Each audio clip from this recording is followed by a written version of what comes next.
Are you joining the MK? I'm seeing MK members are very happy to see you. Are you joining the MK? Le video yangunyaka ophelile uMamzandile Gumede waye enkantolo kanti uzohlangana nama members MK party nawo esenkantolo angisazi noma iyo supporter uDuduzile noma uBonkosi Khanyile kodwa omunye phakathi kwabo base bekhombisa ukumjabulela kakhulu njengoba ubona la waze wabuza lokuthi ujoin iMK party nasibona nanga ama members eMK party ekujabulela uthi yena ngamaqabane ami kwaku November kwenzeka nje lesigameko lesi ehlangana nama members omkhonto wesizwe party ekhombisa ukumthakasela nokumjabulela umsomluko MK party beyine media briefing abathe izoqala ngo4 kodwa yaqala ngo4:30 njengenjwayelo MK party ke abasigcina isikhathi yaqala ke ilokhuzana media briefing eyimemezelweni abazenzile yileso ukuthi basazisa ukuthi umama uZandile Gumede ujoinile iqembu leMK party futhi useUdeputy convener wase KZN lapha ya eThekwini so ujoine iMK party base bemenza uDeputy convener. Ngiyazi ukuthi into nje amanye ama members weMK party asuke engayiqondi inhloso yama leaders ngoba akekho iqonda inhloso yama leaders ukuthi athathe someone appointe bese that someone bemnika iposition ukuthi isizathu kusuke kuyini kodwa ANC ayibuki ngendlela ama ground forces eMK party abuka ngayo.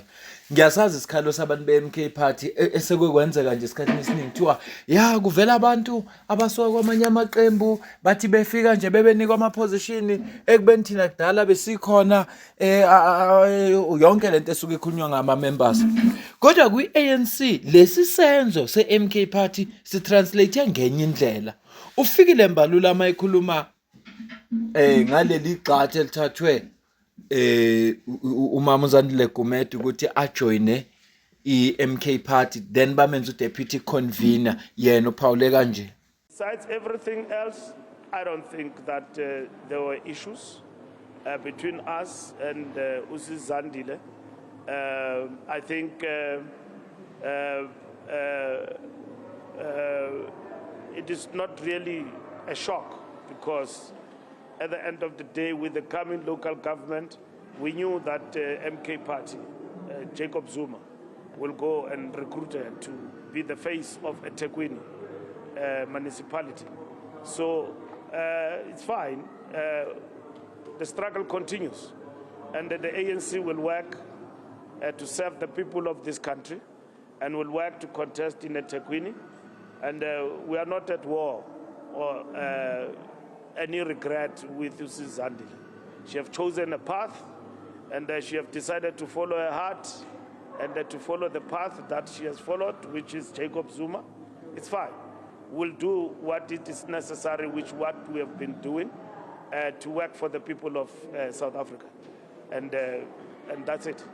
Nento interesting esho ufikele Mbalula la engenza ngizibuza ukuthi gazi inhloso ye-National High Command ye-MK party bekuyini ngokuthi balanda umama uZandile Gumede emveni kwalapho bamnika iposition kwa deputy convener eKZN ngoba uMbalula usitshela ukuthi iANC beyinolwazi ANC beyazi ukuthi uJacob Zuma uzomlanda umama uZandile Gumede amrecruite ngoba efuna ukumsebenzisa as the face of eThekwini.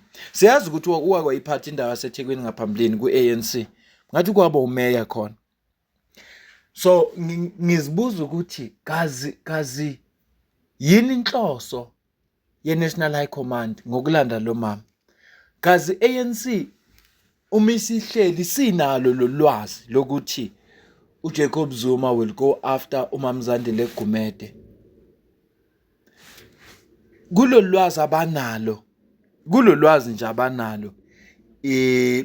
Bona yini abayenzile ukunqanda leso simo ukuthi singenzeki. ngoba phela into uma uyazi uyakwazi ukusheshe udile nayo ukuze banqande leso simo leso nje ukuthi singafiki lapha bazothathelwa khona lo muntu lo ngoba bazi ukuthi iMK Party izomsesa njengebuso baseThekwini. Njengomuntu futhi oke waseva ku-ANC wayibengamlandanga bathi no sicela ukusebenzisa wena ukuthi ucampaign esiwine back indawo yaseThekwini ngoba bebenolwazi. Yazi lento ingenza ngizibuza ukuthi kungenzeka na ukuthi iNational High Command ne-ANC banolwazi olungale kokuqonda kwabantu nje abangamalungu omphakathi nabangama ordinary members MK Party ngoba phela iANC beyazi ukuthi uJacob Zuma uzomlanda uMamzandile Gumede ukuze abe to be the face of eThekwini. Bebenolwazi ngaphi iMK Party simlandile njengokwazi kwe-ANC then yamnika iposition ukuthi abe udeputy convener. Kazi inhloso yini uma kukhona ocasukile kulama members angama-member omkhonto wesizwe party kodwa agcina efila like kulandwa abantu ngaphandle bafike ngaphakathi eqenjini banikwa ama-position. Uma kukhona nje ocasukile nganxa leso senzo se-MK Party ngicela lale nansi video.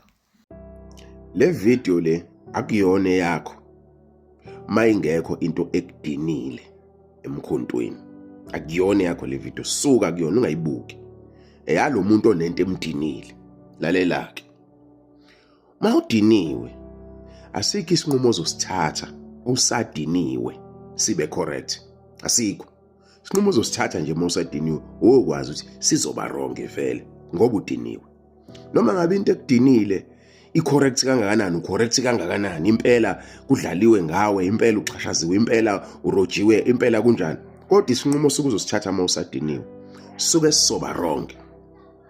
Now wenza njani uma udiniwe? Dlala phansi uzibe uthule kwehla ukudinwa ucabange bese uthatha isinqumo. Ingakho ke mina ngibahlonipha abantu abanjengoNcamalala wathi mediniwe ANC imcikili ANC waze wayiphi igama wathi ANC kaRamaphosa akuseyona iANC ayaziyo. Wenza njani?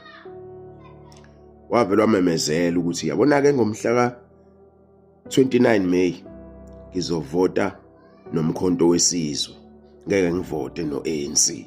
Wamemezela azange ashisa iskipper azange enze lutho olaqeda membership yakhe yaka ANC waba nalento esibiza ngedual membership ngoba wacabanga kahle. Nawe ke musu ucabanga ngokudinwa zivalele endlini thatha isikipha sakho usigqoke usibuke ukhumbula amandla akho ugijima wehla wenyuka bese ungawayeka amandla akho amuke namanzi. Hlala phansi kwehla ukudinwa ucabange bese uthatha isinqumo esicorrect.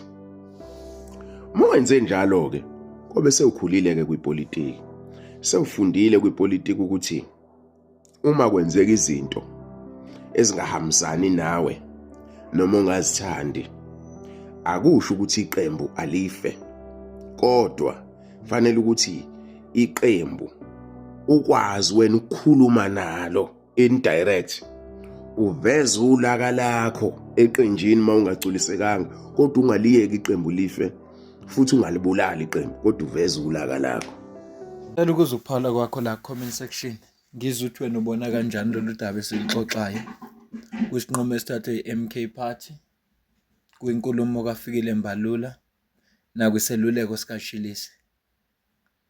Siyazi ukuthi sonke kulonyaka kulungisela umhla ka4 kuNovember lapho kuzoba khona nama local government elections lapho sizophuma khona siyovotela abantu efuneka ba7 njengamalungu omphakathi.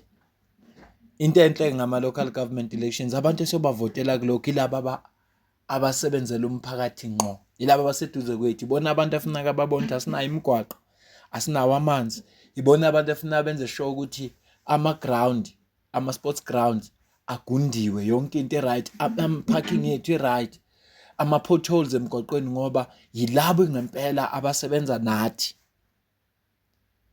Ibona abantu ngempela-ke laba aba-responsible for noma yini eyenzeka emphakathini. Mina nawe sidibane kwivideo elandelayo. Ngiyabonga.